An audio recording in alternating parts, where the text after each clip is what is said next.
Hey everybody, so yesterday Real Madrid, PSG and Arsenal cruised and Sporting pulled off an incredible comeback to end the Bodo Glimt fairy tale. Today the last 4 quarter-final spots are going to be decided, and as we saw in Lisbon less than 24 hours ago in the Champions League, it is best to expect the unexpected.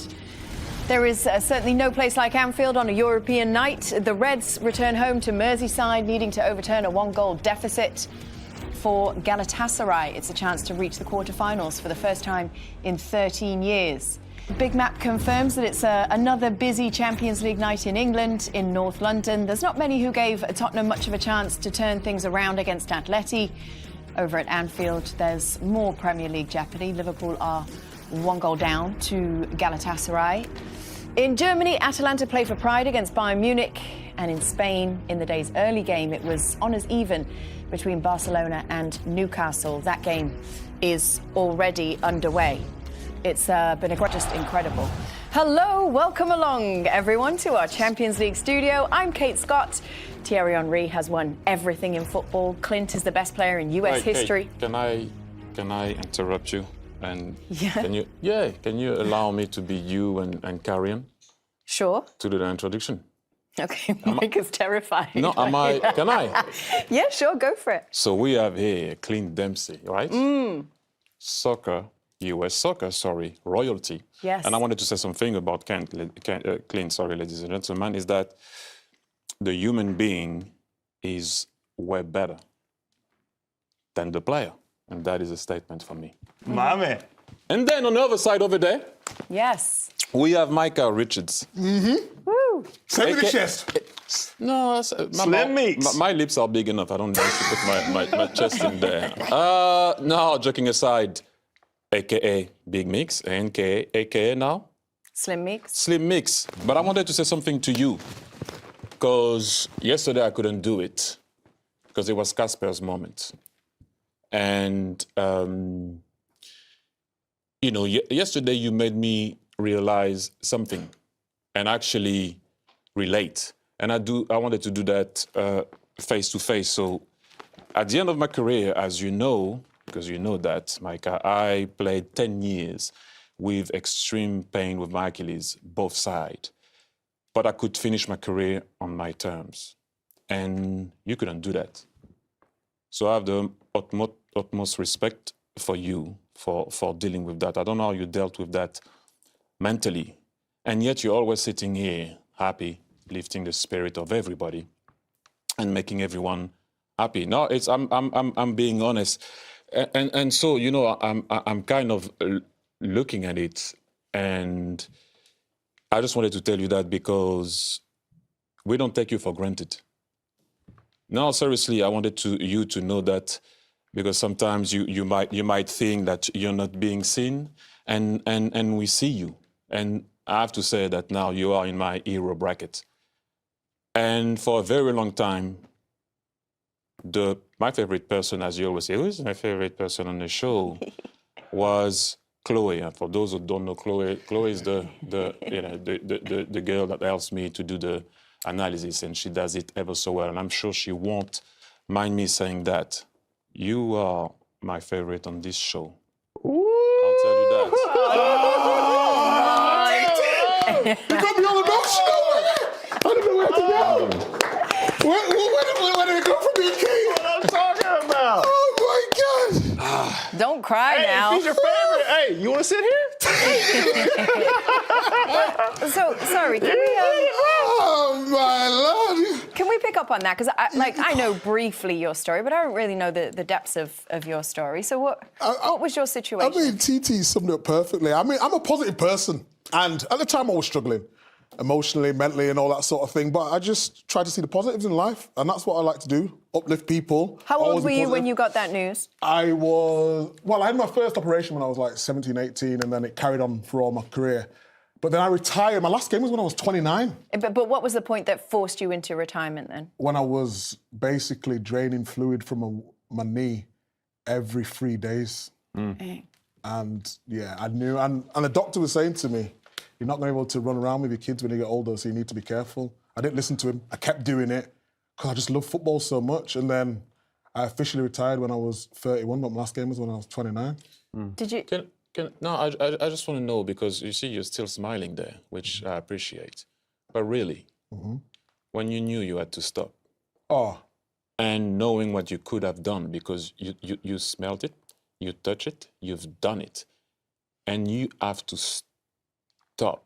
Like me, I knew I was going to stop. I could prepare it, I didn't know how to deal with it. Although I prepared myself to it, I still didn't know how to deal with it. Please, how did you feel? Really? Really? I stopped buying the house in Florence. That was the start. I couldn't afford it.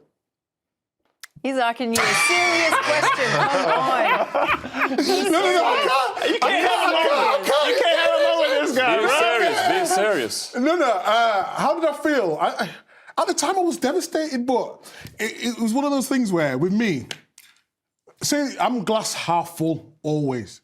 So I then had to look back at my career. Okay, I played for England, a dream. I won the Premier League. I won the FA Cup. You burst on the scene. You know all the things. And there's kids out there who never get to live their dream. So of course, emotionally, it was very difficult. But I think that's where you build that.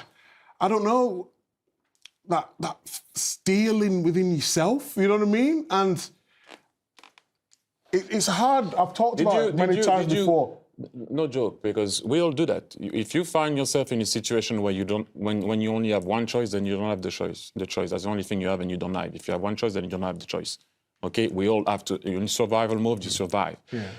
But did you go into some type of depressing moment? Yeah, I was definitely depressed. Okay, thank you. I was definitely depressed, but I didn't address it. I sort of. What was your escape? Drink. That's a heavy question. No, we're here, little bro. No, I mean, I don't know how much time we've got, but it caught me off guard. I was drinking a lot to sort of mask it. I had a good friend, actually. He's called Madge, and he sort of put my life into perspective in terms of, like, are you happy? Have you got your family around you? It's not all the other stuff that come around. It was just a facade, you know what I mean? It was all the bells and whistles that come with being a professional footballer, but it made me look at life differently in terms of there's more to life than cars and houses, and it's about relationships and the people around you. So I definitely looked at things a little bit differently. But then, in the end, I'm a positive person. Everyone always says to me, Big Mitch, you can't always be like that. I am always like this when I'm tired. You know what I mean? You're never tired, though. That's But I don't know. I like to see the good in people. I always try to uplift people. And that's just the way I've been all my life. So as bad as my injury was at the time, and yes, I was depressed, 100% agree with that. But I tried to look at it in a positive instead of a negative, you know? I have one question for you. For me, when I was retired and I stepped away from the game for 2 years, I couldn't be around it, I couldn't watch it, right? You needed a little bit of a buffer. For you, was there a stop that you had to like get away, put it down, not look at it, was too hard to watch? Or like, how was that balance of closing the chapter on one and then opening the new one and figuring out, okay, what am I going to do now that's going to bring me some joy or, bring me some happiness? I think give it's me purpose. My first punditry. I think punditry helped me a lot because I went from, like this here, it's perfect. It's like the dressing room, isn't it? Where you can have the conversations, have fun, talk about football, so it keeps you... And I had a chance to go coaching, and I had a chance to go into punditry. And I went to go do one, and I absolutely loved it. And from then I was just like, ooh, I can see myself doing this for a long time. If I didn't have this right now, I couldn't tell you how I'm feeling. But in terms of staying in the game, yeah, this has definitely helped me a lot. And you see a lot of ex-pros now find it difficult. But for me, like I said, I always try to see the positive in things. Little bro, sorry for pushing you, and I know we went a bit deep there, but you know what? It's important to tell also people the other side of the game and the mental aspect of it, because people can relate to pain. They cannot relate to what we have achieved sometime at pain. They can relate to. That's real. So thank you. Yeah. Oh, look. That was good, guys. Thank you. You caught me off guard, man. Why don't you get involved in the intro more often? You should jump in. You've got some good ideas. Tell me, Oh my God. Just to take you back to football for a second before we go to a quick break. In the game between Barcelona and Newcastle, it's now 6-2, everybody. I said 5-2. Yeah. I wasn't You were close. Yeah, you were close. You called it. Wow. 6-2 is the score, which is, 7-3 on aggregate. So Barcelona beginning to pull away with that one. We'll show you some highlights whenever we can. Last night, remember Peter Schmeichel was with us. He was at the Etihad with Micah. Tonight, Uncle Pete. Yes.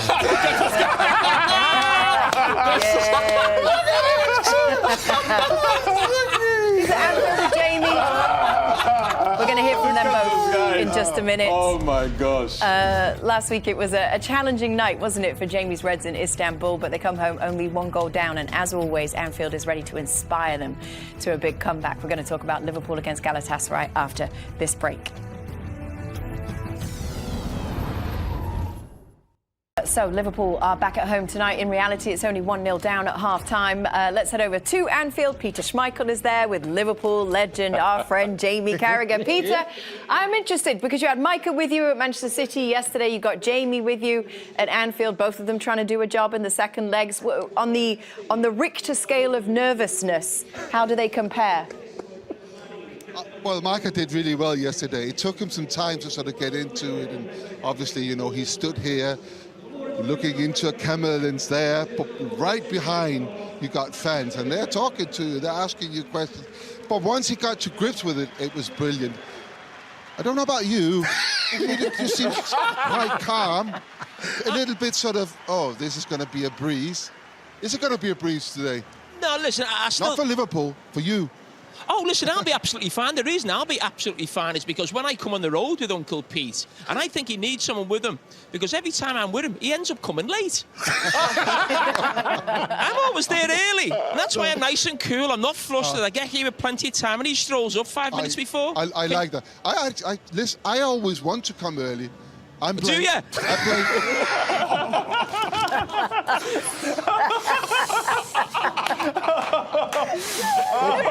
What kind of a program this is? What time's it in America? Oh, God. Oh, my God. Restart, Pete. How do we move on from that? Well, Okay, help me. hopefully a lot longer. Go on.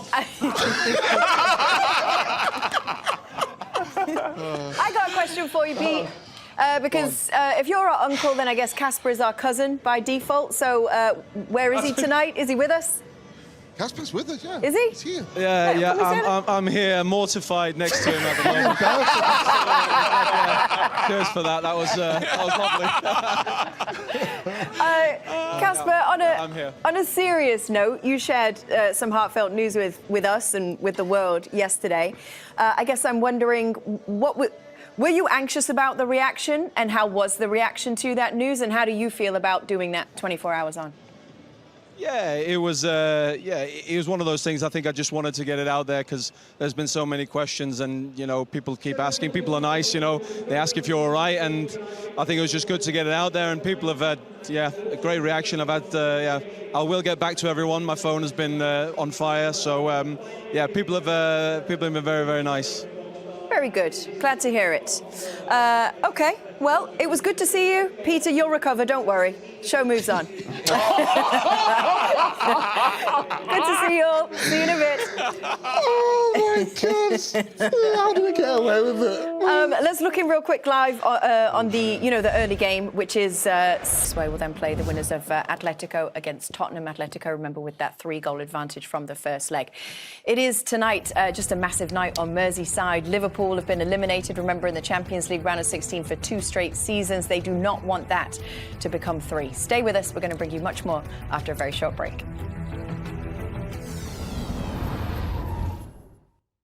Yesterday was a big day, everybody. We announced that coming this spring for the first time, Clint Dempsey tells his story in the new Paramount Plus multi-part docu-series. What's it called, Clint? You don't know where I'm from, dog. I'll do it for you, baby. That's my dog. Wrestling Beats came through. That's my dog. Came up with the name. I appreciate you, bro. Good to have you back. You know what? It's nice you're there. I feel like Yeah. atmosphere is better. Yeah, you man. need Jamie. Can you be a regular on here? No.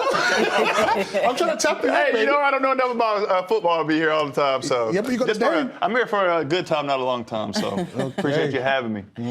Well, today, everybody, is the 16th anniversary of one of the biggest moments in your Fulham career. Of course, that moment is featured in the documentary, so we want to show you real quick. Here you go. So they qualified for the Europa League. Progress. They were the champions. They had unbelievable players around each other and thought, you know what? If we can beat them, we might have a chance. Then we drew Juve, done. First leg is away from home, and they know they are really, really up against it. And it is certainly tough for Fulham from this point on. So after losing 3-1, everyone thought it's over.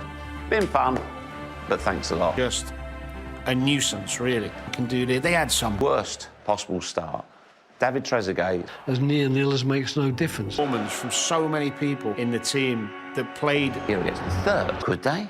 A game to have us at 3-1 at that time, but being in the box, unpredictable. So as a striker, it was a little bit hard to, right, is he going to cross? Got 3 players. The keeper is just slightly. Lucky, yes. Did I try to do it? Yes. Everybody thinks that it was a bad cross, but you don't really know me, bro. If I got a chance to get in the game, I'm going to try to shoot. Of course, when it comes off, you deserve a double pat on the back. The task on, so I'm very grateful that he did. So he scores that goal. And you would have thought, OK, straight back into the lineup. Not quite. All right, so let's talk about it, because we kind of left it on a cliffhanger there, right? You score that goal against Juventus, have a moment like that on the European stage for Fulham, then you don't get in the starting lineup for the next game for Fulham. I've heard this story. I know how it goes, but I would love for these guys to hear about what happened. Don't next. leave us in the back. I keep it real with y'all. No, I didn't start the next game. I was told I was supposed to be starting. There's a late fitness test for Bobby Zamora. He got an injection. They brought me into the office, Roy Hodgson and Mike Kelly, and let me know, hey, you're not going to be starting. I kind of let them know how I felt about that, because normally when you know, we're starting, get hurt, come back, prove that you can do something, you normally kind of get back into the lineup when you show you have full fitness. Well, how'd you feel about that? Well, I just remember Mike Kelly telling me, hey, it's not like you're pulling up trees. And I said, well, what the hell is that chip versus Juventus? That's a damn giant red oak. Like, I'm not going to be one of these yes men, get my head down. I was like, this is BS. So basically, I left the room, which I shouldn't have done, in front of my teammates. I said, you can't tell me there's 11 you mother truckers in here better than me. And then there was a window right there, and I just punched through the glass, pull my hand out. I still got a scar from the day from right there.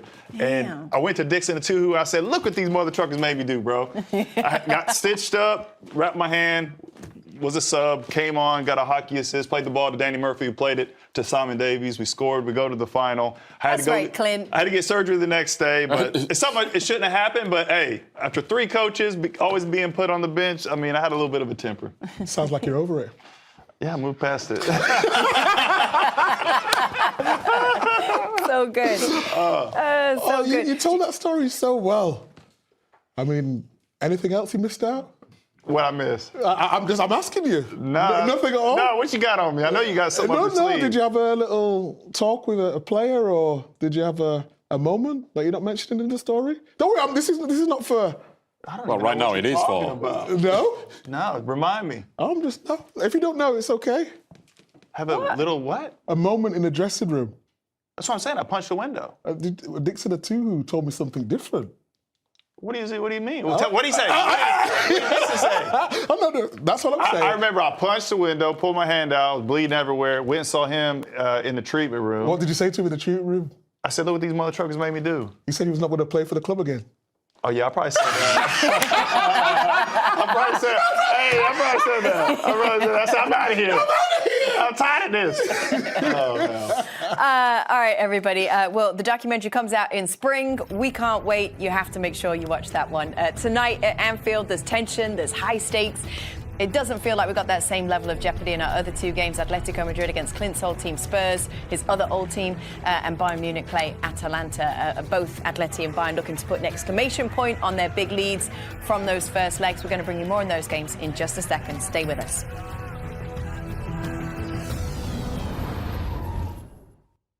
Hey everybody, welcome back.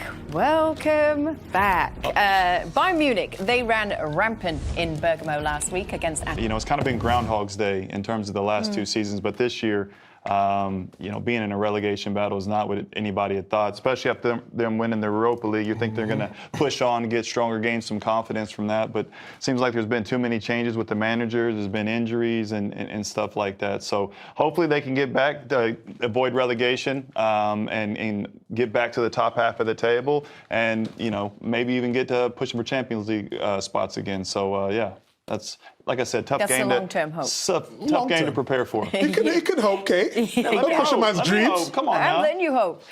Go ahead. Barca Newcastle, there's just a few minutes left to play in that one, but let me show you where night 8-3 on aggregate. Wow-wee. Liverpool's up and down season is maybe perfectly reflected in their Champions League home form. They beat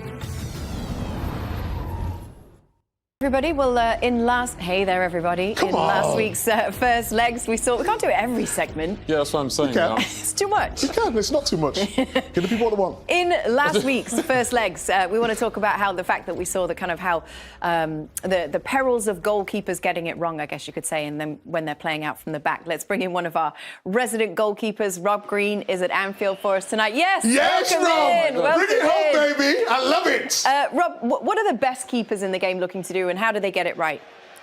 Yeah, it's an interesting proposition, and it's all about being the extra man. And if you're being pressed, then someone else is free. They've worked out that the goalkeeper is the spare man. It's whether you can find that teammate, whether you can buy yourself the time when the ball's coming back to you to find that teammate with your eyes. And then examples from last week. Here he is looking, and you can see the three is nice and tight. That touch is fantastic, because it brings the Newcastle players in. It's 4v4, 5v5. Bernal is saying, look, Jorgensen from last week for Chelsea, opportunity. It's once when the PSG press was broken, they've got a 3v2. Well, I could play short to do you go long as a player, and what is spare? And the stats from last week are really interesting, Kate, because all the goalkeepers went short a lot. David Raya, 100%. Juan Garcia, 100%. Philip Jorgensen got 3 wrong. Over 90% right, but got 3 wrong. And if you make those mistakes, Jamie highlighted it brilliantly. It can be a finite thing last week when you make that mistake, but when you do, it can be critical. And interestingly, he came in for Robert Sanchez, not good with his feet. He got dropped last night because of those mistakes last week. That's how small the margins are for these keepers, Kate. Yeah, thank you, Robert. You just saw that we got Kasper, another keeper on our team tonight. So, Kasper Schmeichel, I want to ask you, having listened to Rob there, you kind of lived this evolution of the goalkeeper's game throughout your career, going from when it wasn't all that important to be able to play with your feet to now it being a really crucial part of the role. What's your perspective on all of this? Well, I think it's really important that when you play out from the back, you have balance and you choose your moments correctly. It very much depends on the opposition, how they're going to press. I think the evolution of the game is really changed in 2019, particularly on goal kicks, when they changed the rules that you can receive the ball within the box as a defender. So that was a tipping point where teams were able to create overloads because no one was really ready for that. I think where we've got to now, teams are so good at pressing now that there's not always an advantage in playing out from the back, particularly when teams go man for man. That's when the big counter movements come in. So if it becomes just a matchup between the player and the other player, who's better at receiving the ball, who's stronger, who's faster. And as a goalkeeper, if you've got the ball at your feet, your distribution is only as good as the intended receiver. You know, if you pass the ball we saw Philip Jorgensen there. If you pass the ball and he has a touch like that, it's amazing. But if you pass the ball and he gives it away, then it's not a successful action. But obviously, it's become a massive thing. And I think having balance and keeping the opposition guessing, I think that's the most important thing when it comes to playing. Super interesting. Thank you so much. Good to see you. Nice, Kasper. Yes. Yes, Biggs. I want to hear from you about Liverpool, because I guess one of the criticisms has been that it's not even just that the results aren't there, it's also the performances have get stretched to find it difficult to cope with the pace.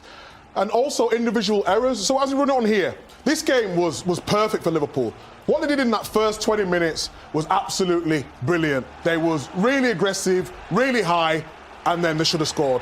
Next time round, Ekitike, who's been in absolutely fantastic form. You see Liverpool there, nice and aggressive, and now you're thinking, you've got to take these big opportunities, and he misses it. You just think he's going to whip it into the top bag. It's not happening for him. But as we slow it down here, watch. We stop it here, he's got an option to go right, He's got an option to go left. What does he do with the pass? Ekitike, and it's very difficult. Again, Spurs here, we're playing with 2 up top. That means, Kate, normally you want your midfield in this area here for the second balls. As early, no. He's got this pass to the right field, he could be on the other way. But this is the most important thing, and I just want to highlight here. Perfect. They've got the back 4 here. Keep your eye on Van Dijk. He's the leader at the back. He's forcing his teammates up. Roll it on. Now, as it runs on, we run it on here. I just want to pause it right here. And this is a difference. So Szoboszlai has been Liverpool's probably best player this season. The difference is we used him in these areas. He's a midfield player. He's now playing in the right back slot. As we go and we roll it on, Gomez was, and that is why I worry for Liverpool tonight. I still believe they will go through, but that'll be the reasons if they don't. OK, let's go out to Anfield, to Jamie and to Peter, who are over there for us. Jamie, as you can see, without you in the studio, we had to resort to Micah doing the Liverpool analysis. Hey. Do you endorse his messaging? Yes, very good. Absolutely spot on. But in terms of Liverpool tonight, yes, you know, the lads know the team, and I'm sure they'll have a look at the setup as the game starts. But I think it is going to be a slightly different setup. I think it's going to be very narrow. I think the width will come from the full-backs, and it will be a 4-2-2-2 system. So I think Salah and Ekitike are up front, and I think Szoboszlai and Vert in behind as well, with 2 sitting midfield players. So at least the manager's trying something, and hopefully it works. Can I just jump in there? Because I've been here so many times for our programme, and the atmosphere is incredible here. And you obviously have played, I've been on the pitch. Today, there are no away fans, so it's kind of like a little bit extra for Liverpool. How much do you think that's going to play into this game today? I think it will help, and also what the point we've got to make is Arne Slot's been here now almost 2 years. He hasn't had what you'd call a famous European night. I mean, he's won the title, but because of what happened last season, Liverpool went out, I think, at this stage to PSG. And yes, they beat Real Madrid here in the group stage, but it's not the same. A knockout game, Anfield second leg, having to come from behind. This could be a really special night, and the first one for Arne Slot.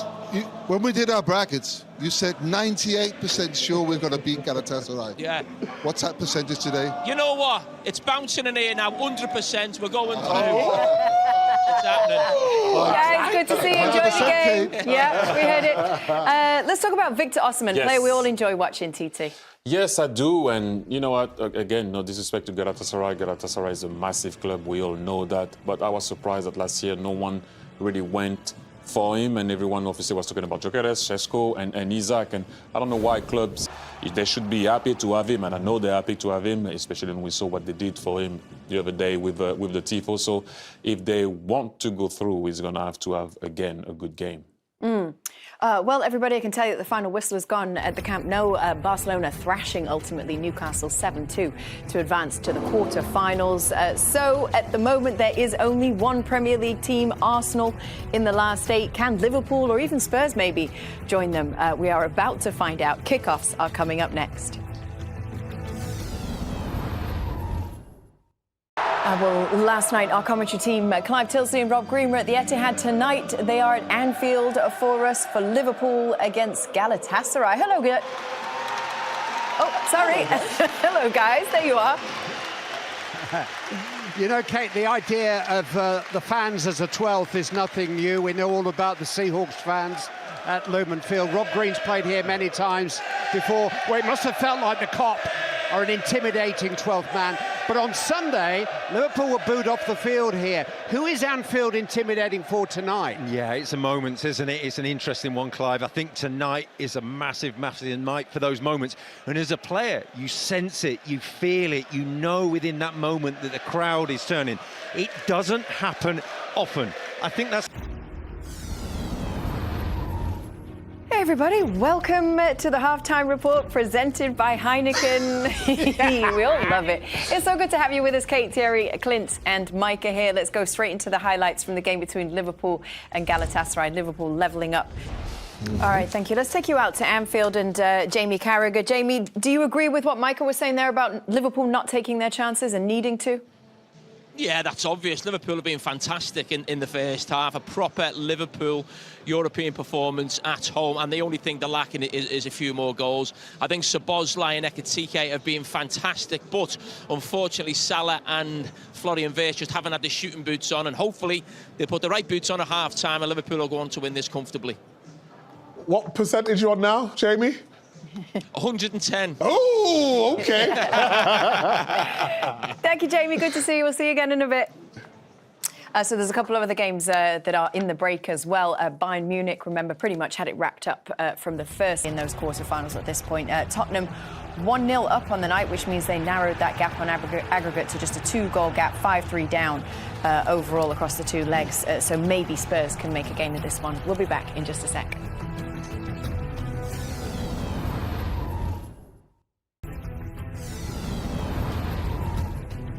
Hi friends, welcome back to the Heineken Halftime House. We have got a special anniversary goal for you today. 17 years and Big Meat's finally made it. Unmissable moment. But I've got something special for you. Rhymes are sick. First round draft pick. Jamie tell Uncle Peter better not come quick. Hey. That's my dog. That's my dog. There we go. So good. Yes. That's a proper one. That's a proper one. I come back. Oh, man. That's it. We can't beat that one do ever. That with Jamie. I know. That's our first half Heineken unmissable moment, guys. We'll be back in a sec. Everybody, welcome back. So we're building up to kick off in the second halves of these games now, these later games of Champions League action. Liverpool versus